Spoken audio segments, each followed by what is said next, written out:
Hello everyone, আসসালামু আলাইকুম। I hope তোমরা সবাই খুব ভালো আছো।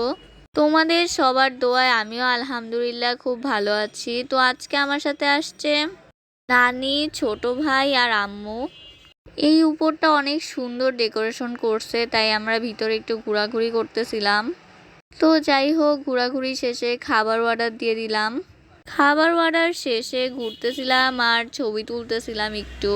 তো যাই হোক গাইস, আমার কাছে কেন জানি এই ঝর্ণার মতো ডেকোরেশনটা খুব ভাল লাগতেছিল। তোমাদের কাছে কেমন লেগেছে অবশ্যই কমেন্ট করে জানাবা। তো গাইস, ফাইনালি আমাদের খাবারটা চলে আসছে। আমরাও অর্ডার করছিলাম হান্ডির মাংস দিয়ে নান রুটি। সবাই খাওয়া দাওয়া স্টার্ট করে দিচ্ছে, এখন আমিও খাওয়া দাওয়া স্টার্ট করব অ্যান্ড টেস্ট করে তোমাদেরকে জানাবো যে হান্ডির মাংসটা আসলে কেমন ছিল। আমি আর আমার ছোট ভাই মিলে খাওয়া স্টার্ট করলাম। খাবারটা আসলে মোটামুটি ভালোই ছিল, কিন্তু ঠান্ডা হয়ে গেছিলো তো তাই এত মজা লাগে নাই। গরম হইলে হয়তো বা আর একটু বেশি মজা লাগতো। খাওয়া দাওয়া শেষে গাইস মাস্ট বি আমাদের চা অথবা কফি লাগেই। তো এখানে আমরা চেয়ার্স করে চা খাইতেছিলাম সবাই। আমি গাইস কত বড় লেভেলের চা লাভার এটা তোমরা আমার অন্যান্য ব্লগগুলো দেখলেই বুঝতে পারবা। গাইস তোমরা দেখো এই পিচ্চিটাকে চশমা বললে কত কিউট লাগে।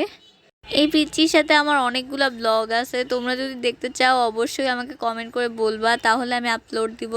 আমার আজকের এই ব্লগ এতটুকুই। ভালো লাগলে অবশ্যই লাইক, কমেন্ট অ্যান্ড শেয়ার করে পাশে থাকবেন। আল্লাহ হাফেজ।